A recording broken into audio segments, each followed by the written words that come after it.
Thank you, Chief. And of course, the big thing is be aware of your surroundings. Have a look around. You know, sometimes it's just a quick look around and you realize maybe something's going to happen. So, and I also want to shout out to my wife, Susan. She's 10 years in Rotary. And for all you new people, you haven't met Susan. She hasn't been very well, but she's hoping that she'll be able to come back, and she can't do an awful lot. But she said to me the other day, she said, I should really resign. I can't work. I can't do anything. And I said, no, don't do that. Wait till we're opened up and you can come and be there. She says, I don't want to come and sit in a corner and not do anything. So if you happen to see her at a Rotary thing, encourage her to sit in the corner and enjoy herself, okay? And just in closing, as you know, the ash borer has hit Ontario in the last 5-10 years, something terrible, just disastrous. And the other day at one of my properties on the lake, we cut down all the dead ash trees and all the live ash trees because they're going to die. They're all dying. 83 ash trees, 83. And my good friend Warren Bagley has been very busy. And Barb, I want you to know that heat for your house for the next 2 or 3 years is going to cost you a thing, okay? Okay, that's all for this morning, Dean. And it's great to see everybody here. And let's hope soon we get rid of these masks and we can be in that room, but just be patient. It isn't going to happen for a little while yet. Thank you. Thank you very much, Al. Jen, would you like to introduce our speaker today, please? Thank you, President Dean. France Young is a youth outreach counselor and case manager at Youth Haven. She is currently involved in many community groups, including the Nottawasaga South Simcoe Opioid Advisory Committee, the South Simcoe chapter of Simcoe County Alliance to End Homelessness, SHIFT, Collaborate Nottawasaga OPP, Simcoe County Suicide Awareness Council, New Tecumseh Young Advisory Council, Palliative Care Support at Hospice South Simcoe, Small Church Connection Canada, Fight for Freedom, a human trafficking organization, Peel Region Human Trafficking Committee, and Barrie Human Trafficking Committee. Before that, she worked with Youth Unlimited Toronto and Big Brothers and Big Sisters South Simcoe. France has joined us here today to speak about the issue of human trafficking in. Thank you, and thank you, Jen, for inviting me out today. This is a topic that unfortunately is near and dear to my heart. I have increasingly been doing work around human trafficking, recruiting, and the exploitation of children for the past 4 to 5 years. So as I am currently working with Youth Haven as a counselor to youth, the human trafficking work that I do actually is under another organization called Imani's Place. I helped get a house up and going in the New Tecumseh, just on the Cookstown border, 3 years ago for human trafficking victims, for women that are exiting human trafficking. And we just managed to get it fully opened about 3 weeks ago and have 2 crisis beds in the basement that are offered to the police services to bring women that they're helping if they want to exit. So human trafficking, not a comfortable topic. I've been asked to speak a lot on this actually over the past couple of years. During COVID, I've spoken to about 14 Lions Club organizations. So Rotary, thank you so much for bringing me out. I think this is a topic that, as uncomfortable as it is to discuss, we do need to address it in our society. And I hope that you'll see coming out of today that even though it's a dark and challenging topic, that there is a lot of positive that we can do. So just a quick, I know I have 15 minutes and this is normally about a half an hour to 45-minute presentation. So I'm going to try to pack as much in quickly as possible. Thank you for your patience. So we do have people ask, is it really an issue? It's an issue because we have a Canadian hotline and the hotline is 24 hours a day and it's in 200 languages. So the fact that we need a hotline in 200 languages open 24 hours a day, I think is the answer to the question. It is a concern.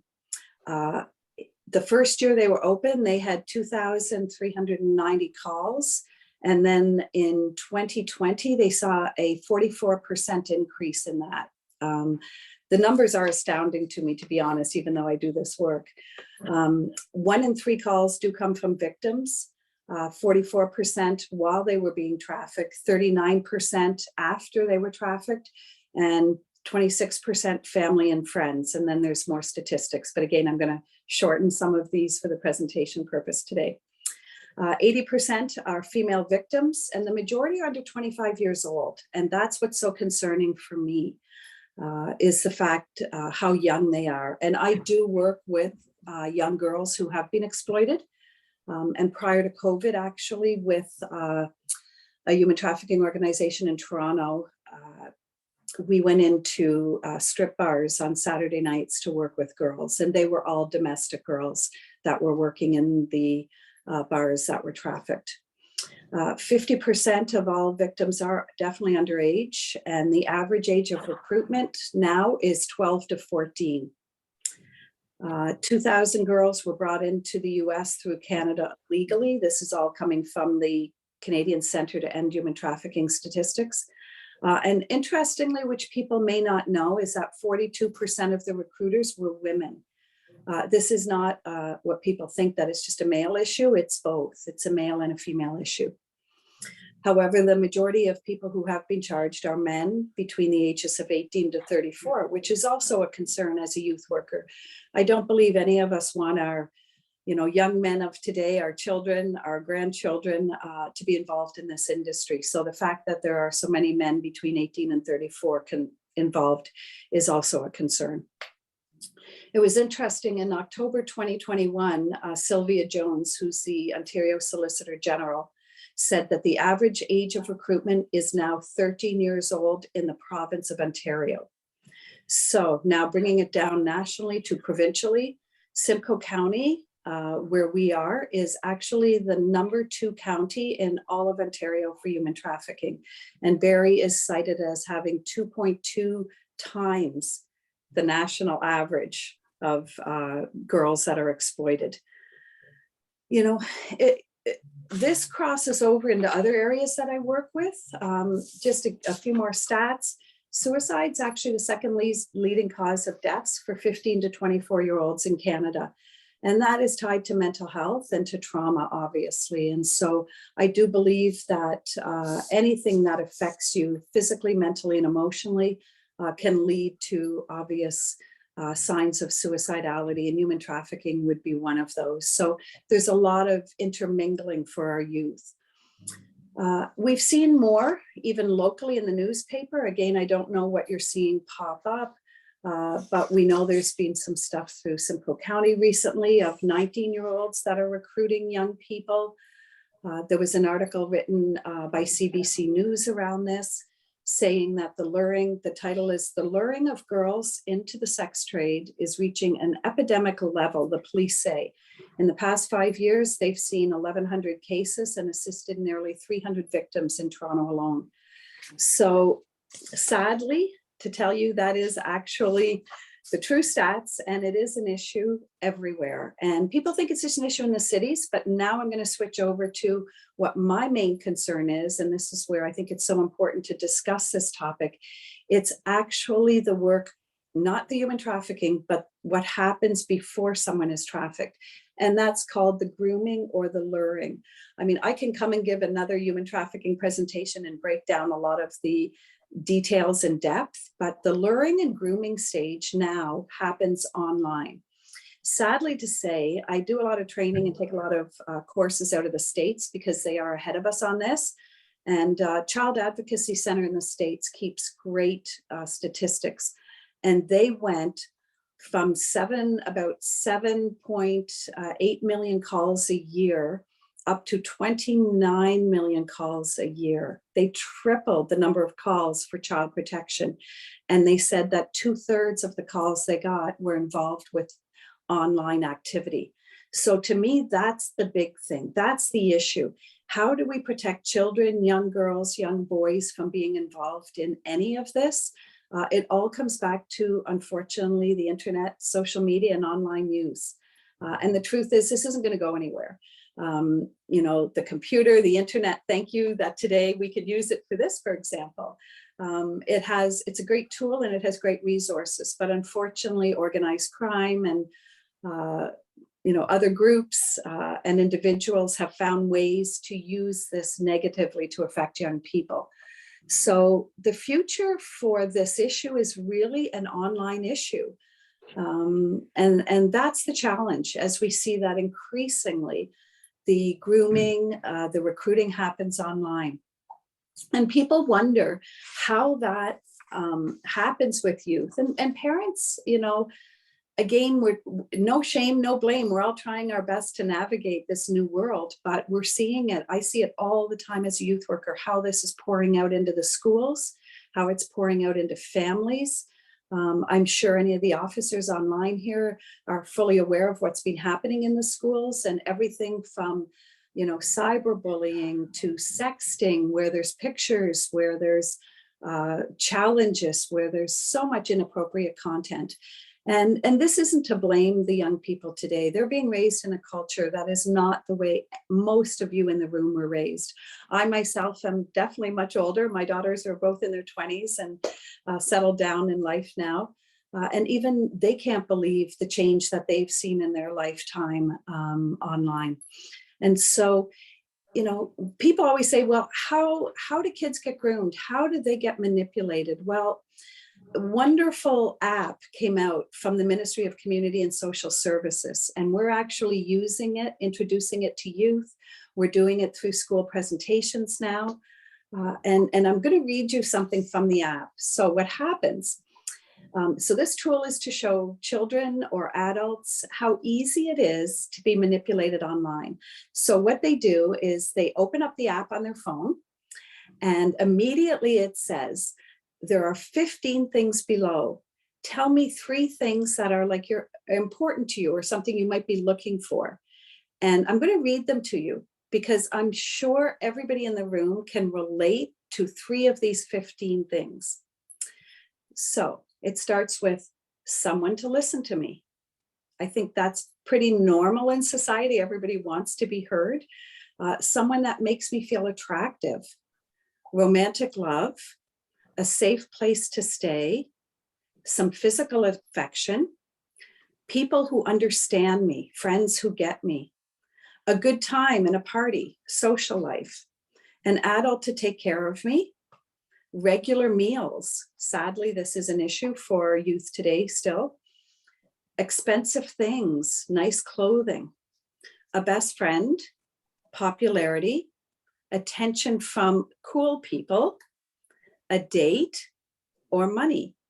Now, if you think of those 15, they really know, the reason they put them on there is that pimps and groomers really know how to find the vulnerability, and that's what they're going to look for. So when the kids go into this app, if somebody picked someone to listen to me, people who understand me, and a best friend, well, to me, that's absolutely normal. Every child in our public school system, every child in high school is going to want that.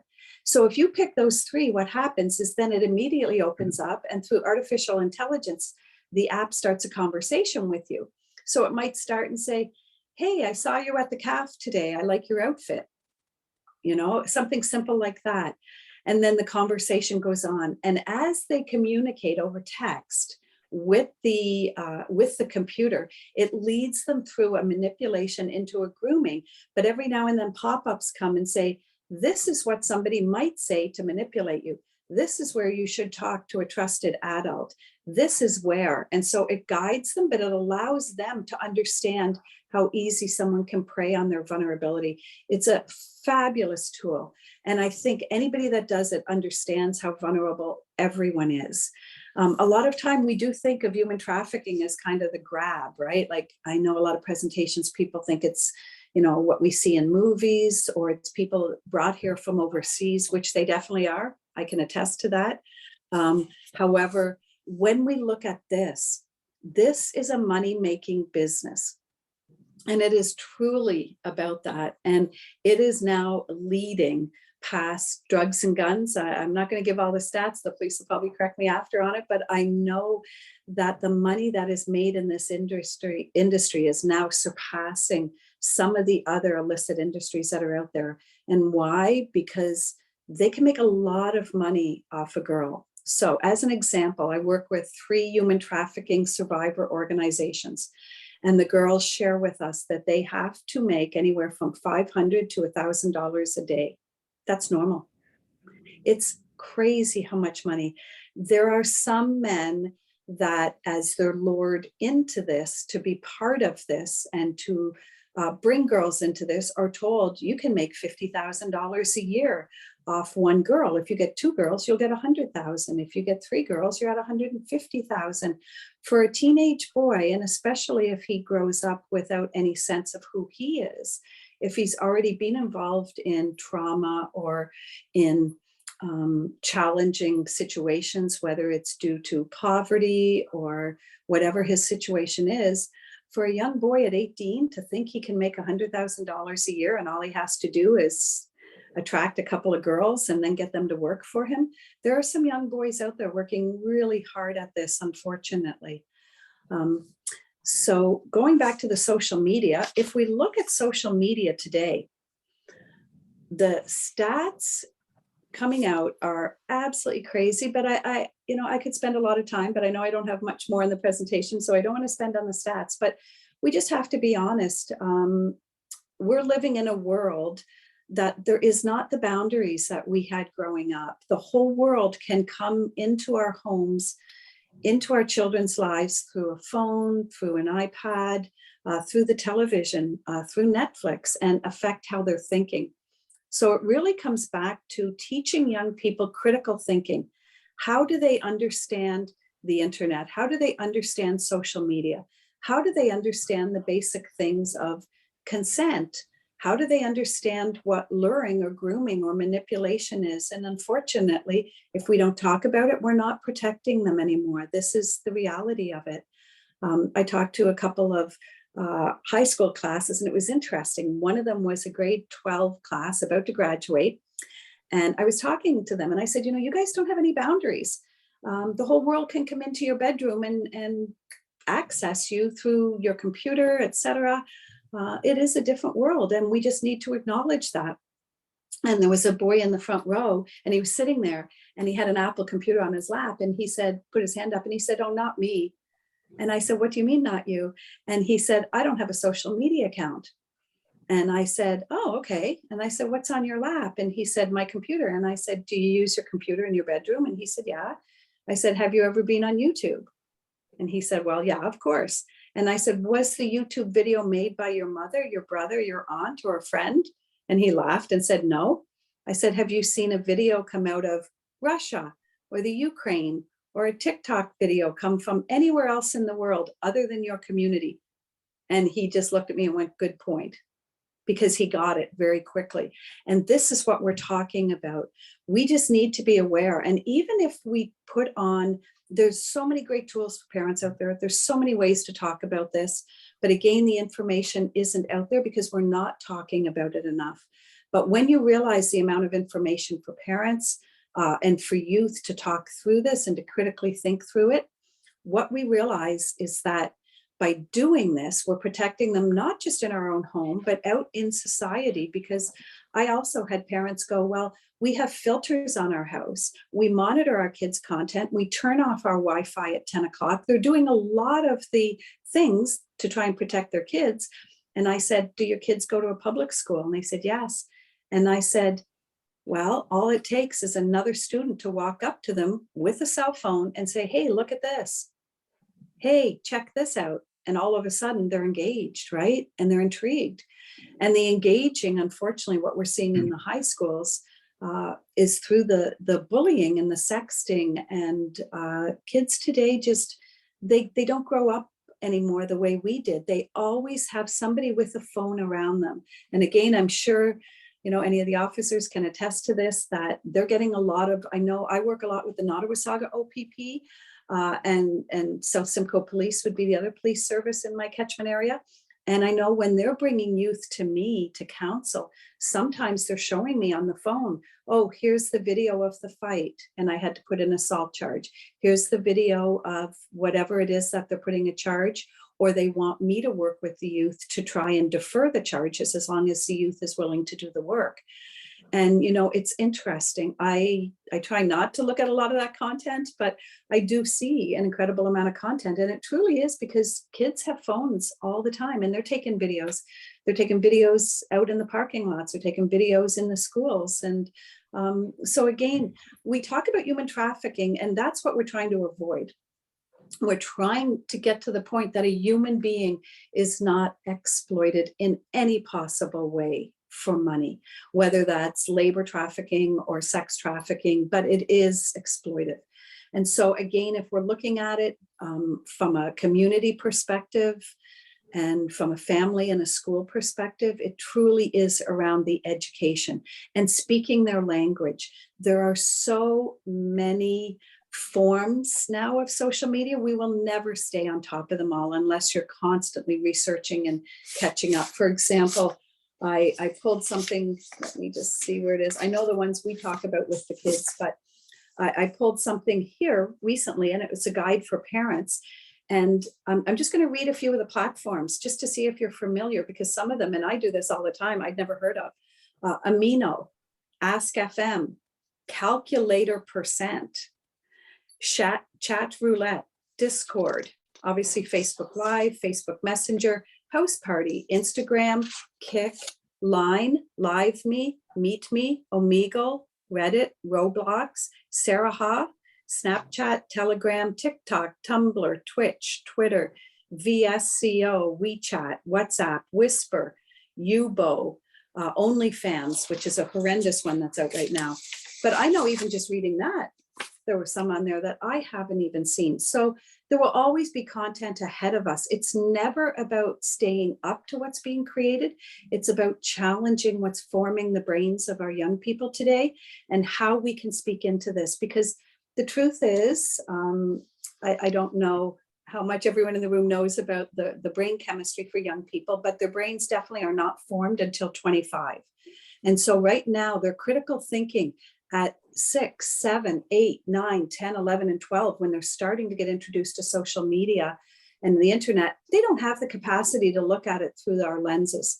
As adults, we've had relationships, we've had challenges in life, we've grown and had experience. So we know when we see something, if it's inappropriate, or if it makes us uncomfortable, or if it is something that should be challenged, what to do with that, hopefully.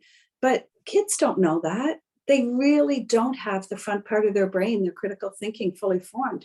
And so they are calling out for help without asking. They're calling out in their behaviors, with the assaults, with the inappropriate behaviors, with the challenges that they're having, with the anxiety and depression and all the other issues that are presenting. So I just want to wrap up by saying it is a big thing to tackle, you know, human trafficking on one hand. The other hand is the social media and the work that needs to be done. And I just want to close on saying thank you so much on having me here to kind of put a little bit of light onto this, because the only way it's going to be done is collaboratively. If we're not working in silos, it's this type of work. It's police services, it's social agencies, it's hospitals, it is law enforcement, it's the courts, it's parent groups, it's community groups like yourselves, all working together to try to find solutions so that our young people can have a better future and avoid being exploited in any way possible. So thank you so much. I have lots of tools and resources for parents and for youth, and I'm more than happy to share anything to do follow up with you, because I know this has been a short time. Thank you. Michael, you got a question? I'm just curious. As the father of daughters, I was shocked when one of our daughters about 7 or 8 years ago brought this to our attention, and how shocking it was. And we were fortunate to be introduced to an organization called Bridge North, and Cassandra. Oh, I know Cassandra. I work with her. She's one of the organizations I was talking about. She's lovely. Yeah, so that was my question: is how connected are the youth?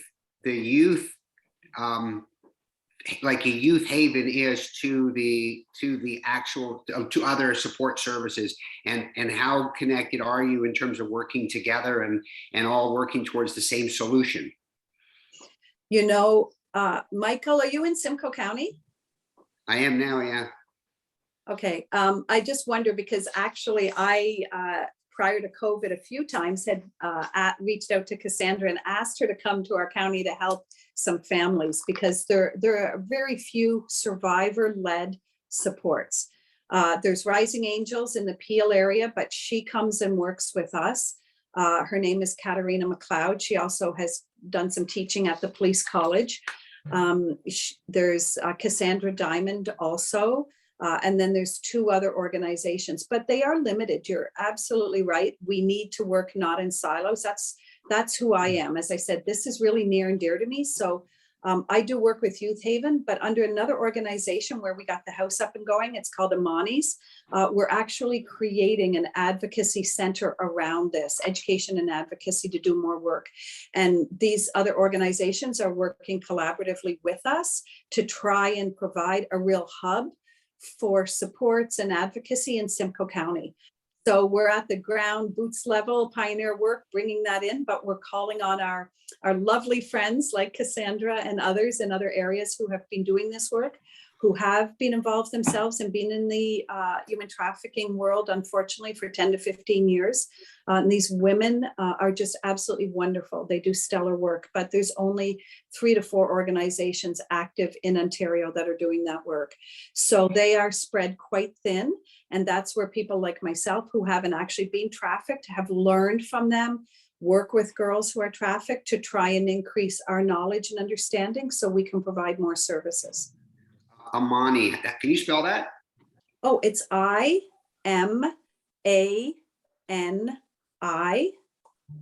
Awesome. Thank you. It's Amani, and it's you do apostrophe S, Amani's place.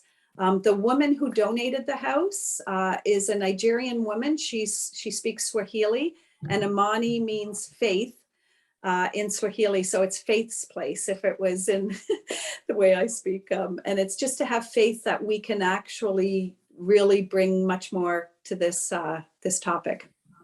Thank you. Thank you, Michael. Tim, you have a question? Well, good morning, friends. Good morning. Thank you for everything you do. I haven't had a chance to speak to you myself, but you've spoken to my wife, Melanie, and you've actually been helping some of my kids with some other reasons. And it's amazing. And the fact that you were able to do this without being crushed under the weight of the subject matter, because it's painful to hear it, and it causes rage. And I wish more people felt that way and did something about it. That app you spoke about, could you share that? Because I think that would be a powerful thing for us, a tool for us to tell kids about. Mm-hmm. Absolutely. Yeah, it's under the Ministry of Community and Social Services, so mcss.on.ca. I mean, I can send something out via email if you'd like to Jen, with links to all the information that I have for parents and for youth, if you'd like, if that would be easier. Absolutely. That'd be wonderful. Thank you. Okay. Yeah, and I'm hoping to get you back one day. I mean, just subjects, critical thinking and things like that. I think those are, there's never too many times of explaining to the kids critical thinking is important. And so your message is really, really powerful in many ways. So thank you so much. Thank you, Tim. And I just want to say it is painful. I mean, obviously, I've given you an overview. We're not getting into specifics, but I have seen some terrible things that have happened to young people, and I've heard some horrible stories. It is very painful. And even I think what they're doing with each other in the schools and not really fully understanding it. And again, we have to come from a place where it's not blame and shame on our youth. They truly don't understand. 12 and 13 don't understand what a healthy relationship is like. So they act out what they've learned on TV and social media or through whatever form. So absolutely, it is painful, but there are solutions. And I'm so thankful that there are enough people wanting to learn and get supports for people out there. Anyone else have any questions? Oh, Chief, go ahead. Yeah, thanks, Dean, and thanks, France, for your great work in this field. As you've noted a couple of times in your presentation, we work closely with groups like yourself, and I just want to reiterate for the group again some of the work that's going on, because I think sometimes we have a tendency to look at this through the lens of this is doom and gloom and there's a lot of really bad stuff going on in the world, but there's people like yourself doing a lot of really good work. And a couple of things I just want to reinforce. Again, we often look at this as a them problem. This is not about problem children, girls getting into a life of bad things. There's lots of cases, and I've dealt with 2 or 3 cases here in our own jurisdiction where the young ladies come from good families with good upbringing, but they become in conflict with parents and they decide they're going to go couch surfing for a couple of days, and before they know it, they're engaged in the wrong people and making the wrong decisions. And again, without those supports and without those family influences or outside influences there to help them along the way, they make some poor choices. But I really want to emphasize, this notion that you've talked about education, because we look at it as really, we call it the 3 E's. And the education is not just to educate the youth, it's to educate the parents, but also to educate our community on what to look for. When you see a car at a gas station with a young lady in it who's, obviously a bit awkward and a bit uncomfortable, just pay attention to what's going on, and educating our police officers, because again, it's a pretty new field even for policing and for our young officers and what to look for. And, we had the case on the 400 this past year where the officers, again, just saw something that looked a bit odd. Somebody within the restaurant brought it to our attention, and before we knew it, we'd rescued 2 girls that were in a car with these 2 young men. But it's just trying to look for those signs and symptoms. The big part, the second E, is really around engagement, and we need to engage with the community to watch for these things, to engage with our youth. Again, you've talked about those with lived experience, and the more we talk to the young girls that have been involved. I was actively involved in a human trafficking team down in Halton region when I was there for 30 years, and very proud of some of the work we did there. But it's engaging with hotel owners, for example, when they start seeing these girls being brought into hotels and run through rooms night after night after night, is building that proactive work with them to say, hey, bring that to our attention and we'll do something about it. And then, of course, the last E is the enforcement piece that our guys are trying to catch up on. And proud to say that here in Simcoe County with South Simcoe, we do have a dedicated human trafficking investigator now. We received some grant funding just last year through the ministry because they are making this a priority, and it's something we're really focused on. And you talk about the young people. There's so much vulnerability out there, and some of this is organized crime, some of it's crime of opportunity. But it's the more reach out we can do and educating people, it's just about making those life choices and helping people make the right choices. So thanks for your time. Mhm. Thank you, Andrew. And you hit on so many key points. And again, we can't go on all morning about this, but thank you for hitting on a lot of the things. And that is one thing, just as a side note, that we did our first one and we plan to do more. And actually, it's funny, I'm going to be talking to South Simcoe Police about this.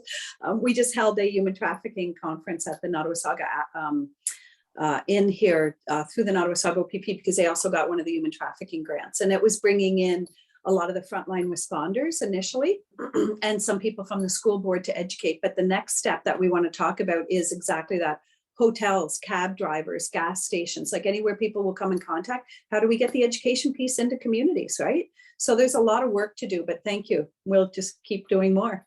Thanks. And it's not just about educating the girls, but educating the young men as well and making their choices. And sadly, like anything else, it's about supply and demand. As long as people keep going and looking at these things on the internet, as long as men keep availing themselves of these young girls, there's going to be a supply and demand. So the problem starts with all of us. Mm-hmm. Absolutely. Yeah. And I know Jackie Beaulieu in your area, I've done a couple of presentations with her, and hopefully the presentation that we're finishing now, if it can be brought into schools, we're looking at doing all the grade 9 males gym classes and presenting it to males. So absolutely, it is a male discussion too. Awesome. It's about breaking the cycle. France, thank you very much for joining us today. Very informative in the short time you had, but like Tim said, I'd probably love to set something up in the future to learn more. It's probably going to be an ongoing problem, and the more we know, the more educated, the better we are. Mm-hmm. So thank you very much. We are going to go on to our normal business today. You're more than welcome to stay, but understand if you do have to leave. I have some normal business to take care of myself. Anyway, thank you all so much. And truly, I am more than happy to come and speak on any topic having to do. I've been doing youth work for almost 30 years now, started in the streets of Toronto with youth who were homeless and in the sex trade back in the early 90s, believe it or not. So this is a passion for me. And honestly, I am more than happy anytime to come back. Thank you for your time though and listening. And just doing this is huge. As Andrew said, this is huge. Just being willing to talk about it, being willing to hear about it, and being willing to share with people and to have your eyes open to it is huge as far as conquering this issue. So thank you today. Have a wonderful day, everybody. Thank you very much. Thank you. Under old business, that's all I had. And if anyone had anything to add, go ahead, Tim. The Service Above Self Awards, because the graduation ceremonies are coming up for all of the public schools. I've now had the teachers from Colorado Beach Public School reach out to me about it, asking what's going on. And I know Brandy and I were chatting yesterday about Innisfil Central. So who normally is responsible for that? Doug? Okay. So we usually get some kind of certificate from the YMCA for the families. Is that still to go?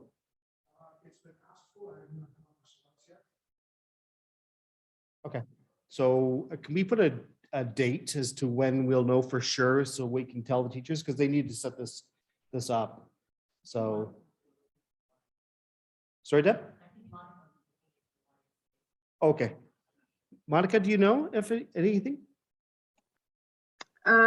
I'm not sure. I can reach out to the Innisfil Y. I'm not there anymore. Like, I'm with finance, not in the actual building.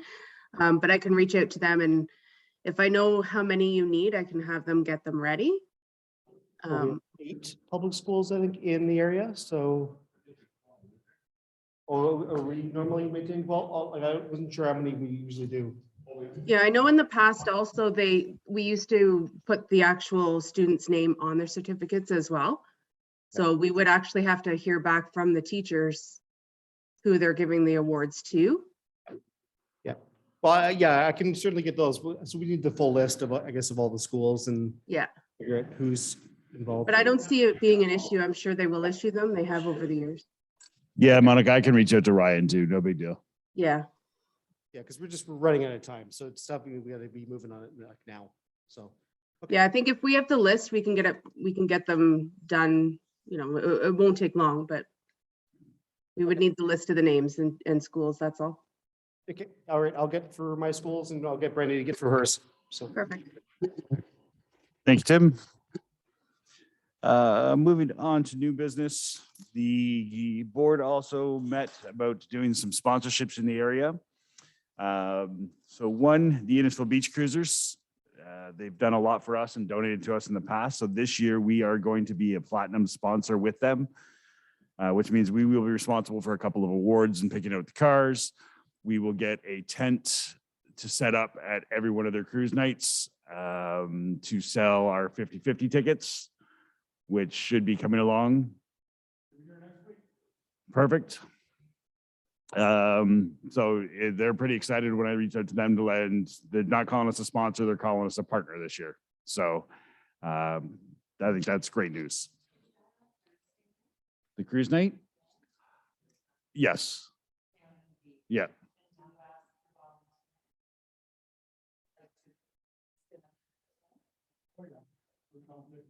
Yeah. Yeah, so we'll be doing that. Yeah. And they're also going to have like the other car show they're doing in Cookstown. We'll be able to set up there and everything as well. Now the Cardinals moving over. Another sponsorship is with the YMCA Move to Give campaign. So the board is donating $2,500 to the YMCA Move to Give, which is also going to give us media events, listed digital networking stuff through there as well.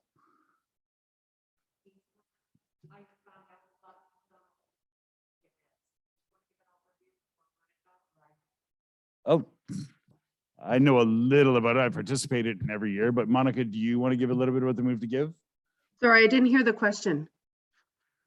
Just explaining to the members what the Move to Give is.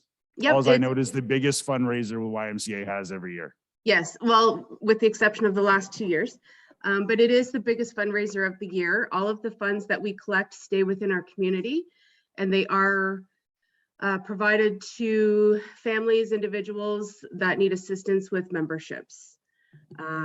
Yeah, so it definitely goes right back into the host why that they're collected for. And being on the other side of things, actually issuing financial assistance to families, individuals, is definitely needed in our community. So I thank you for anyone that wants to donate individually and to the Rotary Club for donating that. President Dean, I happen to be one of the fundraisers for that, so I'm just doing a blatant plug that I'll be sending out a note for Rotarians to maybe support me to do that. And I'll provide the whole outline of what Move to Give offers with the kinds of things. But the really important point that Monica raised is whatever's raised in Innisfil stays with Innisfil's youth. Not all youth, it can be. No, being tied to the Y with my wife, who's worked with them for probably 20 years. There is a substantial amount of memberships that are fee assisted. The number is staggering and a lot bigger than you'd imagine.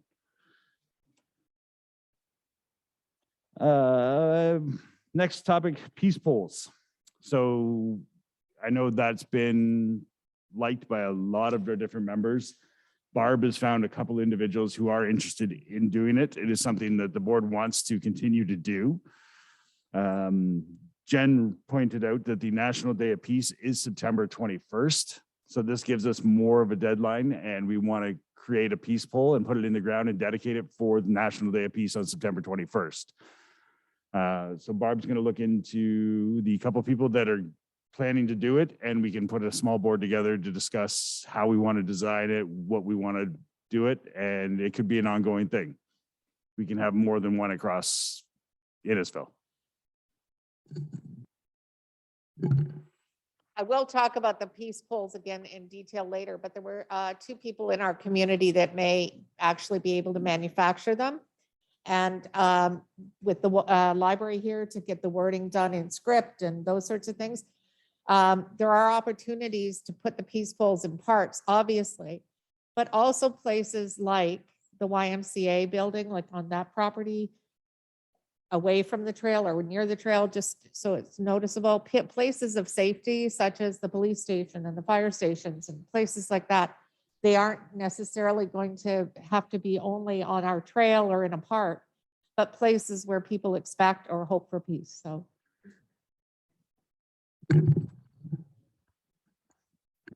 Thank you, Barb. All right. Wow, time's running out quick. Janet, do you have a learning corner for us? I want to finish off the Rotary areas of focus that we've done with the 7. So we've got fighting disease, promoting peace, providing clean water, protecting the environment, saving mothers and children. And now I'm going to look at growing local communities as well as supporting education. So growing local communities, we carry out service projects that enhance economic and community development and create opportunities for decent and productive work for young and old. We also strengthen local entrepreneurs and community leaders, particularly women in impoverished communities. So how do we do that? We use microloans. We create opportunities for them. We adopt a village. We get involved with human rights. We also do training, and we also give them the power of understanding. So being able to create a business. So quite often you'll see people that are learning how to sew or learning how to knit or learning how to create jewelry, just in order to be able to create a economic stream for them. And this is what builds up the local communities. They also teach them how to farm and how to grow their produce, et cetera. So that also helps them as well. The other thing, which is interesting, because I think supporting education also helps with the building of local communities, and that's more than 775 million people over the age of 15 are illiterate. That is a humongous number. Like, that's just mind-blowing. Our goal is to strengthen the capacity of communities to support basic education and literacy reduce gender disparity in education, and increase adult literacy. So when we look at that, we do teacher trainings, we do adult literacy programs, we have Rotary scholarship, we have education, refugees. So when people come to our country and need to learn in order to be able to be sustainable, we will teach them how to do that and also teach them the language that we have. We coach the teachers. We have schools for freedom, and we also mentor students. So you can see that both not only continuing education or creating educational opportunities also helps with building of the economic, local economics for countries around the world. It doesn't have, it can even be in our own backyard. We know that there is a lot of people in our community that are illiterate in that respect. And so it's important that we try to get involved in that as well.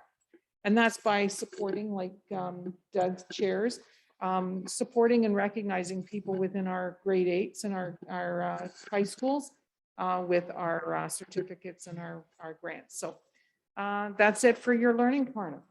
Thank you, Janet. Jeff, the rigged 50-50. That's 3 weeks in a row you've won. Somebody else needs to run this.